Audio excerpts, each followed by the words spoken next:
প্রথমেই স্টার্ট করার সময় যে শুরু করেছিলাম যে বিভবের ডেফিনেশন দিয়েছিলাম যে কোনো একটা ইউনিট পজিটিভ চার্জকে ইনফিনিটি থেকে ইলেকট্রিক ফিল্ডের কোনো একটা পয়েন্টে আনতে, অসীম থেকে কোনো একটা ইলেকট্রিক ফিল্ডের কোনো একটা পয়েন্টে আনতে যে কাজটা করতে, যে ওয়ার্কডানটা করতে, সেটা ছিল পোটেনশিয়াল। এরপর যে পোটেনশিয়াল এনার্জি, যেটাকে বলা হয় স্থিতিশক্তি।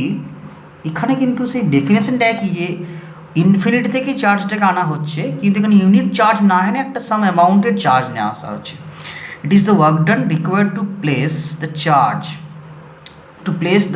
বা প্লেস এ চার্জ বলতে পারো, particle in an electric field from infinity. মানে অসীম থেকে একটি আধানকে তড়িৎ ক্ষেত্রের কোনো বিন্দুতে আনতে যে কার্য করতে হয় সেটাকে বলা হচ্ছে স্থিতিশক্তি।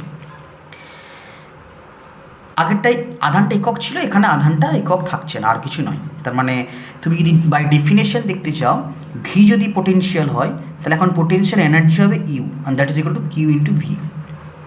এখানে ভিটাকে বলা হচ্ছে বিভব বা পোটেনশিয়াল, আর ইউটাকে বলা হচ্ছে স্থিতিশক্তি বা পোটেনশিয়াল এনার্জি। ঠিক আছে, এখন যদি একটা চার্জকে না নিয়ে অনেকগুলো চার্জকে নিয়ে আসি, তাহলে এক্ষেত্রে যেমন কিউ এর ফর্মুলাটা আমরা লিখেছিলাম, দেখতে একবার মনে করো, কিউ ইজ ইকুয়াল টু লিখেছিলাম ভি ইজ ইকুয়াল লিখেছিলাম 4πε0 আর, এটাকে আমরা লিখেছিলাম। হ্যাঁ, বা এটা তুমি বড় হাতের কিউ ধরতে পারো। তো এখন যদি তুমি ইউ লিখতে চাও, তখন সেখানে দুটো কিউ থাকবে অ্যাকচুয়ালি, আর কিছু নয়। মানে যে পয়েন্টটার জন্য, ধরো কিউ পয়েন্টটার জন্য ইলেকট্রিক ফিল্ডটা তৈরি হয়েছে, হ্যাঁ, তখন শুধুমাত্র পোটেনশিয়ালে সেই চার্জটাই থাকতো। আবার পোটেনশিয়াল এনার্জিতে কী হবে, যে পয়েন্টের জন্য চার্জ তৈরি, ইলেকট্রিক ফিল্ড তৈরি হয়েছে সেটাও থাকছে, তার সঙ্গে কী হচ্ছে, তোমার যেটা চার্জটাকে তুমি এনে প্লেস করলে সেই চার্জটা এখানে কিন্তু থাকছে। এটাই তুমি দেখো, এর সঙ্গে কিউ রয়েছে, তার সঙ্গে কিউটা গুণ করলে, ভি এর সঙ্গে কিউটা গুণ করলে কিন্তু ইউটা আসছে। এটা জাস্ট লিখে নেবে। এখানে একটা জেনারেল একটা ফর্ম দেওয়া আছে, সেখানে যদি অনেকগুলো এরকম আধান থাকে তাহলে সেক্ষেত্রে তোমার আনা হয়, সেক্ষেত্রে একটা ফর্মুলাটা এরকমভাবে থাকে, একটা অতটা ইম্পর্টেন্ট নয়, নোট করে নিতে পারো খালি, জাস্ট, আর কিছু নয়। এরপরে হচ্ছে যে মানে কোনো একটা ইলেকট্রিক ফিল্ডে যদি একটা এই যে তড়িৎ ক্ষেত্রে আয়তবস্তু গতিশক্তি, তড়িৎ ক্ষেত্রে আয়তবস্তু গতিশক্তি মানে কোনো একটা ইলেকট্রিক ফিল্ডে আমি একটা চার্জকে ছেড়ে দিচ্ছি, তাহলে সেই চার্জটা কতটা এনার্জি গেইন করবে বা কতটা ভেলোসিটি গেইন করবে সেটাই দেখার। ধরো এটা একটা প্লেট, দুটো প্লেট, এখান থেকে একটা চার্জ বডি এদিকে যাচ্ছে, এদের মধ্যে একটা পোটেনশিয়াল ডিফারেন্স আছে V, capital V, potential difference. তাহলে এই চার্জটা এই দুটো, এই প্লেট থেকে এই প্লেট পর্যন্ত যেতে গেলে যে ওয়ার্কডানটাকে করতে হবে, সেটা আমরা জানি যে পোটেনশিয়াল ইন্টু চার্জ, তাহলে কিউ ইন্টু ভি। সেই ওয়ার্কডানটা কী হবে না, কাইনেটিক এনার্জিতে কনভার্ট হবে, কারণ ওটাই পোটেনশিয়াল এনার্জিটাই কাইনেটিক এনার্জিতে কনভার্ট হবে। So that is called half M V square. Mind, এই ভিটা কিন্তু ছোটো আর এই ভিটা কিন্তু বড়, মনে রাখবে। সো এখান থেকে যেটা আসছে ভি, ছোটো হাতের ভি ইজ ইকুয়াল টু দাঁড়াচ্ছে 2QV/m। একটা স্টেপ করলেই দেখতে পাবে, যদি কিউ এর মানটা ই হয় তাহলে এটাই ভি ইজ ইকুয়াল টু দেখায়, সেটা হচ্ছে 2EV/m। এই ফর্মুলাটা আমাদের অনেক সময় লাগে, পরেও এই ফর্মুলাটা আমরা কিন্তু একবার দেখবো, আর কিছুই না।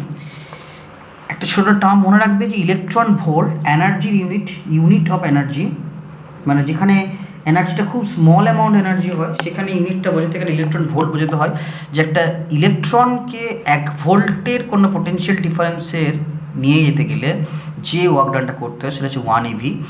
1 eV মানে ওয়ার্কডান আমি তোমাকে বলেছিলাম যে কিউ ইন্টু ভি, এখানে কিউটা হচ্ছে 1.6 × 10⁻⁹ কুলাম, আর ভিটা হচ্ছে 1 ভোল্ট, তাই জন্য গুণ করলে দাঁড়াচ্ছে 1.6 × 10⁻⁹ জুল বা 10⁻12 আর সেটাই হচ্ছে 1 eVর সঙ্গে ইকুয়াল।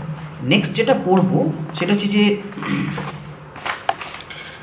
এই পয়েন্টটা দেখো, equipotential surface. You look at the point equipotential surface. জিনিসটা কেমন না, এই surface having the same potential at all the points of the surface is called equipotential surface. মানে কোনো একটা সারফেসের সমস্ত পয়েন্টের পোটেনশিয়াল যদি সেম হয় তাহলে সেটাকে বলা হবে ইকুই পোটেনশিয়াল সারফেস। এবং electric field lines intersect equipotential surface perpendicularly. মানে তড়িৎ বলরেখাগুলো কী করে না, ইকুইপোটেনশিয়াল সারফেসকে পারপেন্ডিকুলারলি ক্রস করে। নেক্সট যে ক্যালকুলেশন আমরা করবো, সমবেত হলে ডেফিনেশন একটু দেখে নেবে। একটা আমি বললাম যে electric field line intersect equipotential surface perpendicularly, সেটা আমাকে প্রুভ করতে হবে। কীভাবে প্রুফটা করব সেটা হচ্ছে যে এইভাবে, ধরো এবি একটা ইকুইপোটেনশিয়াল সারফেস, সো সেখানে কোনো একটা চার্জকে আমি, তার একটা ইলেকট্রিক ফিল্ড আছে এইভাবে গেছে, ধরো মনে করলাম ইকুইপোটেনশিয়াল সারফেসটাকে ইলেকট্রিক ফিল্ডটা একটা থিটা কোণে ক্রস করেছে, 90 ডিগ্রি কোণে ক্রস করেনি, কিন্তু আমাকে প্রুভ করতে হবে থিটার ভ্যালুটা 90 ডিগ্রি। কী হবে, হাও? তো ধরো সফর আমি যদি ইলেকট্রিক ফিল্ডটাকে দেখি, তার একটা কম্পোনেন্ট আমি ই কস থিটা পাবো, এই এটাকে বলা হচ্ছে হরাইজন্টাল কম্পোনেন্ট, আনুভূমিক যে উপাংশ আর কি। তো সি থেকে কোনো একটা পয়েন্টকে ডি পয়েন্টে নিয়ে থাকলে কোনো একটা কিউ চার্জকে আমাকে যে ওয়ার্কডানটা করতে হবে, সেই ওয়ার্কডানটা এই ই কস থিটা ইলেকট্রিক ফিল্ডের এগেনস্টে করতে হবে। তো যে সি থেকে ডি বিন্দুতে নিয়ে যেতে যে কৃতকার্যটা করতে হবে, ওয়ার্কডান করতে হবে, সেটা হচ্ছে ই ইন্টু সিডি, মানে অ্যাকচুয়ালি ই এর সঙ্গে সিডির যে এটা ডট প্রোডাক্ট করা হচ্ছে ডিস্টেন্সটার সঙ্গে, অ্যাকচুয়ালি এই ব্যাপারটা হচ্ছে সিডি ইন্টু ই কস থিটা, সিডি ইন্টু ই কস থিটা, মানে এটা হচ্ছে work done. Mind it, electric ফিল্ডটা হচ্ছে ই কস থিটা, আর তুমি যেটা করছো ওর সঙ্গে গুণ, সেটা হচ্ছে ডিসপ্লেসমেন্টটা হচ্ছে সিডি, এটাকে বলা হচ্ছে ফোর্স, এটাকে বলা হচ্ছে displacement, and that is equal to work done. So that is equal two charge into potential difference, এটা আমরা জানি। সো যখনই পোটেনশিয়াল ডিফারেন্সের গল্প আসছে, ডি পয়েন্ট থেকে গেছো তুমি সি পয়েন্ট থেকে, তাহলে অবশ্যই ভিডি মাইনাস ভিসি হবে। মানে অ্যাকচুয়ালি কোনো একটা চার্জকে যখন আমি সি পয়েন্ট থেকে ডি পয়েন্টে নিয়ে আসবো, তার যার জন্য ওয়ার্কডানটা যেটা হয়, আগেই পড়েছি চার্জ ইন্টু পোটেনশিয়াল ডিফারেন্স, এবং ওয়ার্কডানের আরেকটা ডেফিনেশন হচ্ছে যে ফোর্স ইন্টু ডিসপ্লেসমেন্ট। এখানে ইউনিট চার্জ আনা হচ্ছে, তার জন্য ফোর্সটা হচ্ছে ই কস থিটা। যদি কিউ চার্জকে আনি, তাহলে ওই কিউ দিয়ে গুণ হবে, আর কিছু নয়। তাহলে সেক্ষেত্রে আমার এই যে ভিডি মাইনাস ভিসি লিখেছি, এখন যেহেতু এটা ইকুইপোটেনশিয়াল সারফেস, তাহলে ভিসি আর ভিডিটা কি সমান, ইকুয়াল, তার জন্য এই পয়েন্টটা জিরো হয়ে যাচ্ছে। তাহলে অ্যাকচুয়ালি এই যে দিকে বাঁ দিকে যে টার্মটা, সেই টার্মটা কিন্তু জিরো। এই যদি টার্মটা জিরো হয়, কস থিটা, এই সিডি ওই কস থিটা টার্মটা যদি জিরো হয়, তাহলে cos theta is equal two zero, তাহলে থিটা ইজ ইকুয়াল টু π/2। তার মানে যেটা বোঝা যাচ্ছে যে ইলেকট্রিক ফিল্ড লাইন্স বা যেটা ইলেকট্রিক ফিল্ড ইন্টেন্সিটি ডিরেকশন আর ইকুইপোটেনশিয়াল সারফেস সবসময় কীভাবে পরস্পরকে পারপেন্ডিকুলারলি ক্রস করে। একটা সিম্পল এক্সাম্পল দিলেই বুঝতে পারবে। ধরো এই একটা চার্জ, তো চার্জ থেকে আর আর আর ডিস্টেন্সে যে সারফেসটা পাবো, দিস ইজ এ স্ফেরিক্যাল একটা সেল পাবো, স্ফেরিক্যাল টাইপ গোলাকার একটা শেপ পাবো, এবং এই চার্জ থেকে এটা তাহলে কী হবে, এটা যেহেতু প্রত্যেকটা পয়েন্ট আর ডিস্টেন্সে আছে এখান থেকে, তাহলে প্রতিটা পয়েন্টেই যদি এই পোটেনশিয়াল বার করতে চাই, তাহলে প্রতিটা পটেনশিয়াল এই চার্জটার জন্য হবে Q/4πε0r। এটা বুঝতে কোনো অসুবিধা নেই। এবং এইটা চার্জটার জন্য ইলেকট্রিক ফিল্ডগুলো, সেগুলো কী হবে, বাইরের দিকে যাবে, যেটা এই সারফেসকে কী করবে, একদম পারপেন্ডিকুলারলি ক্রস করবে। তারপরে এটা যদি ইকুইপোটেনশিয়াল সারফেস হয়, প্রত্যেকটা পয়েন্টে পোটেনশিয়াল এইটা, সেই পোটেনশিয়ালটাকে ইলেকট্রিক ফিল্ডে কী করছে, এইদিকে ইলেকট্রিক ফিল্ড এই হয়ে যাবে একদম সোজা, পারপেন্ডিকুলারলি ক্রস করছে।